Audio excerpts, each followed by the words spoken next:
não tenho também resposta padronizada, nunca usei absolutamente uma resposta igual para duas pessoas, mesmo que as perguntas sejam iguais. Então, antes de passar para ela, é importante que vocês saibam, né, que é celso@celsoantunes.com.br. Pode às vezes até demorar alguns dias, mas vocês terão uma resposta muito pessoal. Celso, o site é www.celsoantunes.com.br, mas o e-mail é celso@celsoantunes.com.br. Você falou que não sabia como falar, pelo menos estou dando, não é talvez a forma pessoal, mas é uma forma que absolutamente será atendida, sem dúvida. Mas por favor. Nós gostaríamos muito que o senhor nos prestigiasse, se possível, não sei o horário, não sei se o senhor tem outros compromissos ou pressa de ir embora, mas nós temos um trabalho exposto a partir da leitura do livro Alfabetização Emocional, né? E nós fizemos alguns quadros com poesias e está exposto esse trabalho no nosso prédio, e se o senhor pudesse nos prestigiar para dar uma passadinha até lá e verificar os trabalhos que nós acabamos de fazer, nós ficaríamos muito lisonjeados com a sua presença. Olha, eu vou fazer mais ainda. Se eu tivesse vindo no meu carro, eu sem dúvida nenhuma não teria nenhuma preocupação. Há uma pessoa que me trouxe, que está esperando, e é um profissional, ele não é um parente, não é amigo, não é um conhecido, é um profissional, e portanto ele tem os seus códigos de horários. Mas eu vou deixar com você o meu endereço, o meu cartão, e virei um dia especialmente para isso. Aí eu virei com o meu carro, ou se não vier com o meu carro, eu posso até vir com o táxi, mas sem esse compromisso de que eu assumi com ele. Você entende? Quer dizer, ele como é um profissional, ele é um taxista, nem guardo vínculos de amizade, mas é um taxista. Eu disse, não, você está sendo contratado para isso, para aquilo. Quer dizer, é provável até que ele talvez tenha, a partir dos horários que eu contratei, assumido outros horários. Eu não me sinto assim, tranquilo em dizer, olha, marquei tal horário, vai com tal. De repente até ele pode preferir, mas muitas vezes eu estaria violando o direito profissional. Mas eu de maneira nenhuma deixaria de vir, não é? Na primeira oportunidade, isso a Fernanda que cuida da minha agenda, ela dirá, quando virei especificamente para esse fim, sem qualquer finalidade de palestra, sem nada, especialmente para ver isso aí, sem dúvida nenhuma. Então, hoje tem essa contingência, não é pressa, não é nada, passaria a noite vendo, até porque isso me dá muita felicidade, realmente. É que, como eu disse, eu estaria envolvendo um terceiro a quem se assumiu um compromisso determinado por um horário, a uma responsabilidade que eu não tenho direito de usar, que é dele. Mas sem dúvida nenhuma eu vou te dar o meu telefone, meu cartão, você pega comigo aqui, ligue para mim, fale comigo e nós vamos combinar um dia, se não na semana que vem, nos próximos 10 dias, nem que vocês tenham que desfazer do local que está ocupando, mas numa sala eu virei, talvez até na sua sala, isso sem custo absolutamente nenhum, nem do táxi, tá bom?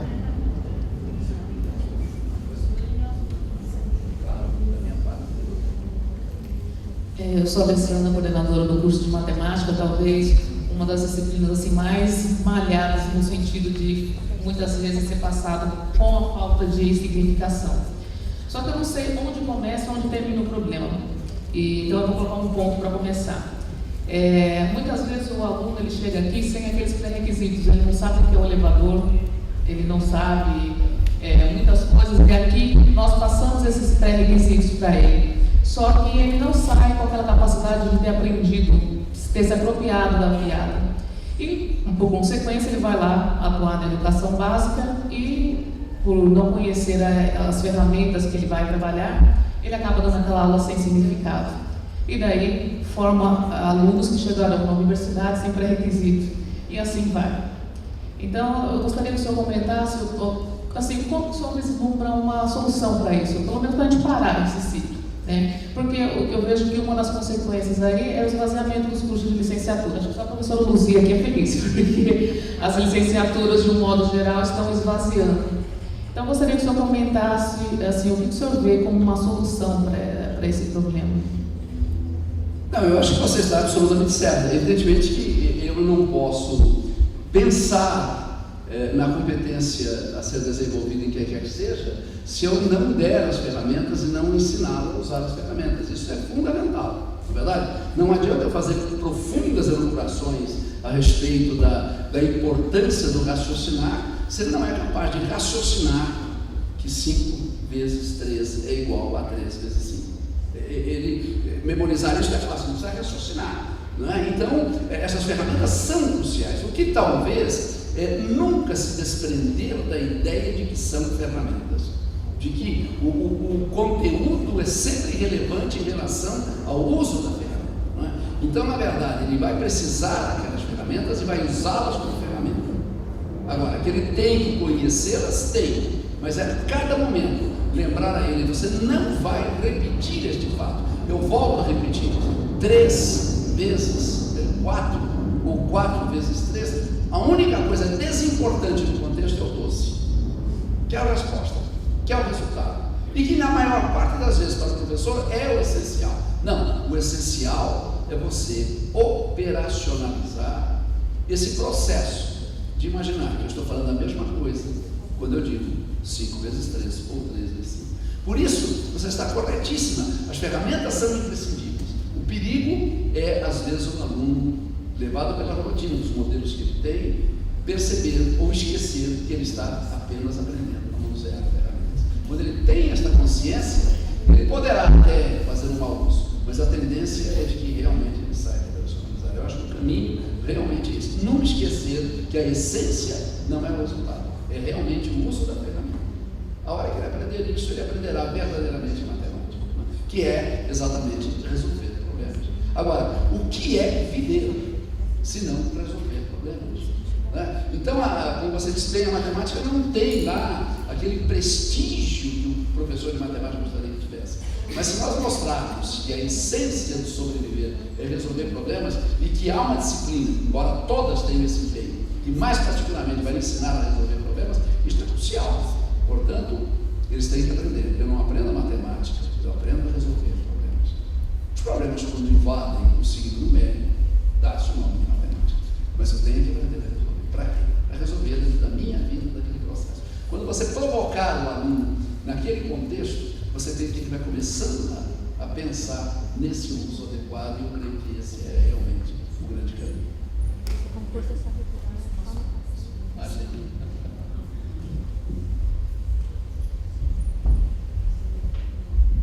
Boa noite, sou a Simone, leciono há 11 anos, me formei em matemática aqui na UniABC e estou fazendo pedagogia agora.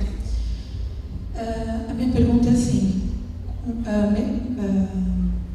estou nervosa, meio como que a Luzia disse, e a professora de matemática, né? Fiz matemática, agora pedagogia. Eu trabalho, como o senhor disse, na matemática, eu leciono para a 6ª série e para o 2º ano do ensino médio. Então, concordo plenamente. Na matemática, eu tento tirar esse tabu que a matemática é difícil. Procuro fazer uma matemática fácil, procuro partir do conhecimento prévio do meu aluno. Hoje mesmo, ensinando umas fórmulas lá, numa 6ª série, que tinha um P, eu falei, ó, P é pálido, então vamos pensar num carro, para que ele pudesse fazer as associações. Só que ao mesmo tempo, como você disse, né? Pego o livro, parei de fazer o livro didático, porque o professor fica só transmitindo, então eu não faço isso. Só que, expondo, eu não consigo chegar no final do livro, porque eu procuro fazer uma coisa com que o meu aluno vivencie. Só que quando ele chega lá no ensino médio, e quando eu vou para o ensino médio da aula, eu percebo que ele tá faltando conteúdo ali que eu não consigo chegar. Como aquele professor que deu aula para aquele meu aluno do ensino médio, também não chegou. Então a gente fica num impasse. Porque aquele meu aluno tem força, ele quer fazer uma universidade, o que eu faço? É um dilema que já foi abordado. Eu acho muito oportuno que você coloque no contexto de uma outra disciplina, mas é um dilema muito significativo. O que eu insisto é o seguinte: no atual momento, onde ainda existe portas muito estreitas para não passar, portas que se chamam vestibular, portas que se chamam concursos públicos, portas que se chamam Enem, mais adequadamente portas que se chamam Ensino Brasil, etc. E que muitos têm que passar pelo espaço que passa apenas um, não há outra alternativa senão ensiná-lo a passar pela porta. Não é? Mas não é por isso que nós vamos abdicar daquele sentimento de que este processo está no fim.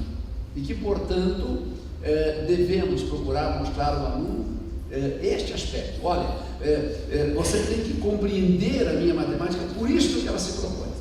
Você compreendeu, você percebeu como ferramenta, você percebeu como caminho para a solução de problema? Tá bom. Agora tem um problema. Você quer entrar na faculdade? Você quer entrar na medicina? Você quer entrar num curso onde há muitas disputas? Bom, então vamos fazer um sacrifício, vamos fazer aquilo que não é exatamente esta matemática para uma contingência. Não é? A hora que eu não tiver essa diferenciação e que ele não confundir que entrar no exame vestibular disputadíssimo com poucas vagas significa que eu sei mais. Não, eu estou mais bem adestrado. É muito provável que na faculdade ele possa se realizar naquilo que ele suportou durante este processo. Então não há mesmo solução senão adestrá-lo, já que os sistemas de avaliação de hoje impõem a obrigatoriedade do adestramento. Agora, adestrá-lo nunca de uma maneira cega, nunca de uma maneira irracional, nunca levá-lo a crer que o adestramento é a única forma dele aprender. Quer dizer o seguinte: olha, isso é admirável, isso é maravilhoso, isso é fantástico. Agora, é óbvio, você tem um objetivo, nós vivemos uma contingência, que é esta, ele tem que ser resolvido. Você vai na Argentina, não sabe muito, o aluno praticamente termina o ensino médio e se matricula na faculdade. O grande funil vai se dar na passagem do primeiro ou do segundo ano para o terceiro, mas aí vai ser um funil dentro das habilidades e competências inerentes ao curso que ele está fazendo. Agora, nós não podemos viver essa contingência. E hoje nós sabemos, às vezes aquele aluno, ele tem uma brilhante cabeça jurídica, mas se ele não sabe química, não é aquela faculdade de direito. Não é? Então, não adianta vociferar contra os moinhos de vento, mas conscientizar de que uma coisa é o adestramento necessário para o desafio, mas que isto não é o verdadeiro aprender, isto não é a verdadeira matemática, é a contingência da solução. Por enquanto, porque como se disse antes, me parece que em algum tempo nós já teremos outras condições de mudar o funil da avaliação. Usando a metáfora, as portas são muito estreitas e ao passar por elas se machuca, mas não demorará muito quando as portas serão mais largas e provavelmente aí, então, nós não precisaremos fazer essa dicotomia entre preparar e adestrar. Eu penso que é por esse caminho.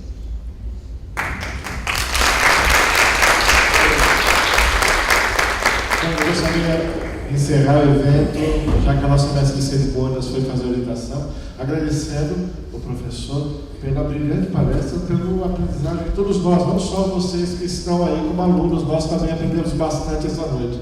É uma noite bastante proveitosa, e convidar o professor Baixo, se ele conseguir levantar, para entregar uma lembrança ao professor. Gente, eu vou encerrar. Boa noite a todos. Mais uma vez, agradeço ao professor Celso pela brilhante palestra e espero que ele volte muitas outras vezes. Para os alunos já está garantido, mas para nós também mais algumas outras vezes. Boa noite. Só falar um negócio, professor Celso, de um dizer de uma camiseta que outro dia eu vi, já há algum tempinho, né? Quando descobri todas as respostas do mundo, mudaram as perguntas, né? Eu achei muito interessante. Então, para dizer que hoje, certamente, nós aprendemos que o professor não dá respostas, mas ajuda a fazer perguntas. E ele nos ajudou a fazer muitas perguntas. Muito obrigado. Uma última observação, acreditem, extremamente sincera, e eu não digo por mim, mas eu sinto por vocês. Algumas vezes eu penso, puxa vida, né? Deus poderia fazer de mim um engenheiro, um arquiteto, ou um servente de pedreiro, ou um mecânico, tantas coisas, e fez de mim professor. Puxa, que coisa linda, né? Por que será que eu tive o privilégio de ganhar esse presente? Diante de tantas coisas, ser implantador de amanhã. Parabéns.